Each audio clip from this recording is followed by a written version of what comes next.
In a small town, on a small street, there was a bakery. This was not just any bakery. This was the best bakery in town. Its name was Master Croft's Bread. The man who owned this bakery was named Mr. Croft. He was a very, very good baker. He could make the fluffiest white bread. He could make the sweetest, juiciest apple tarts. And his chocolate cakes? Oh, they were famous for miles. But Mr. Croft had a problem. He was never happy. He was never kind. When customers came into his shop, he did not smile. He did not say, "Good morning," or "How are you today?" He only said, "What do you want?" and that will be 5 coins. You see, Mr. Croft loved money more than he loved baking. He loved the sound of coins clicking in his money box. He believed his wonderful bread, his sweet smells, were only for people who could pay. He believed nothing in life was free. Outside his shop every morning, the most amazing smell filled the street. It was the smell of warm bread, of sugar, of happiness. People walking by would stop. They would close their eyes. They would take a deep breath and smile. This made Mr. Croft very angry. "They are stealing my smell," he would say to himself. "That smell is mine. It comes from my bread, from my oven. They're enjoying it, and they are not paying me." One of these people was a young man named Leo. Leo did not have much money. He was a student. But every morning on his way to school, he would walk past Master Croft's bakery. He would stop at the same spot, right under the bakery's window. He would stand there, close his eyes, and breathe in deeply. That smell of fresh bread gave him energy. It gave him hope. It made him feel that the day would be good. For Leo, this simple moment was a small, beautiful joy. A free joy. One morning, Mr. Croft had enough. He saw Leo standing there, with a big smile on his face, breathing in his smell. Mr. Croft stormed out of his shop. His face was red with anger. "You, boy," he shouted. "What do you think you are doing?" Leo opened his eyes, surprised. "Good morning, sir," he said politely. "I am just enjoying the wonderful smell of your bread." "Enjoying?" Mr. Croft yelled. "You are stealing. That smell is my property. You must pay for it." Leo was confused. "Pay for it? But sir, I am only smelling the air. The air is free. Everyone can smell the air." "No," said Mr. Croft. "That is my smell in the air. From my bread. If you want to smell it, you must come into my shop and buy the bread. Now, give me money for all the mornings you have stolen my smell." Leo shook his head. "I have not stolen anything. You cannot own a smell." "We will see about that," said Mr. Croft. "I will take you to the judge." So, Mr. Croft took Leo to the town judge. The courtroom was very serious. The judge was an old, wise woman with kind eyes. She listened carefully. Mr. Croft explained his problem.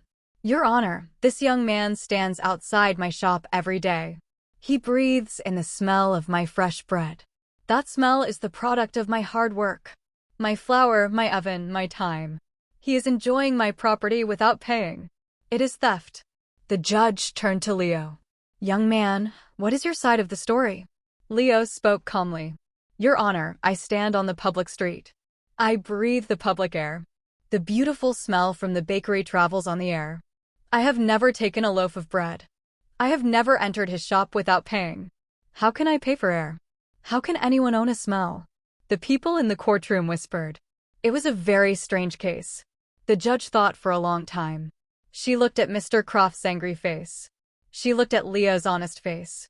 She understood everything. She understood Mr. Croft's greed. She understood Leo's love for a simple pleasure. Then she smiled a small, clever smile. "I have made my decision," she said. "Mr. Croft," the judge began. "You say this young man owes you money for the smell of your bread. Is that correct?" "Yes, Your Honor," said Mr. Croft, excited. "He must pay." "Very well," said the judge. "Young man, Leo, do you have any money with you today?" Leo felt his pocket. He had only 2 small coins. He showed them to the judge. "Only this, Your Honor. It is for my lunch." "That is fine," said the judge. "Now, Mr. Croft, you will be paid. But we must be fair. Leo will pay you with the same thing he took from you." Mr. Croft looked confused. "What do you mean?" The judge took the 2 coins from Leo. She held them up high. Then, she dropped them onto the hard wooden table. The coins made a bright, clear, ringing sound. "There," said the judge, looking at Mr. Croft. "You have heard the sound of the money. The full payment has been made." Mr. Croft was shocked. "What? But I need the money itself, not just the sound." The judge nodded slowly. And this young man needed the bread itself, not just the smell. But you did not give him the bread. You only gave him the smell, which traveled to him on the free air. So, he has paid you with the sound of the money, which traveled to you on the free air. The transaction is now equal. The case is closed." The people in the courtroom were silent for a moment. Then, someone giggled. Then another. Soon, the whole room was laughing a warm, happy laugh. They understood the judge's wisdom. Mr. Croft stood there, his face first red, then pale. He had nothing to say. He had been paid in sound for his smell. He realized how silly his case was. The next morning, Leo walked to school again. As he approached the bakery, he saw Mr. Croft outside, sweeping his doorstep. Leo felt a little nervous. He prepared to walk quickly past. But then, Mr. Croft looked up. He saw Leo. And something amazing happened. Mr. Croft nodded. It was not a big smile, but it was not a scowl. It was just a nod. And in his hands, he held a small, warm bread roll. "Here," Mr. Croft said, his voice rough but not unkind. "For you." Leo was stunned. "For me? But I cannot pay for it today." "No payment," Mr. Croft said. He looked at the ground, a little ashamed. "Sometimes, a smell is just a smell. And bread is meant to be eaten. Enjoy." He gave the bread roll to Leo.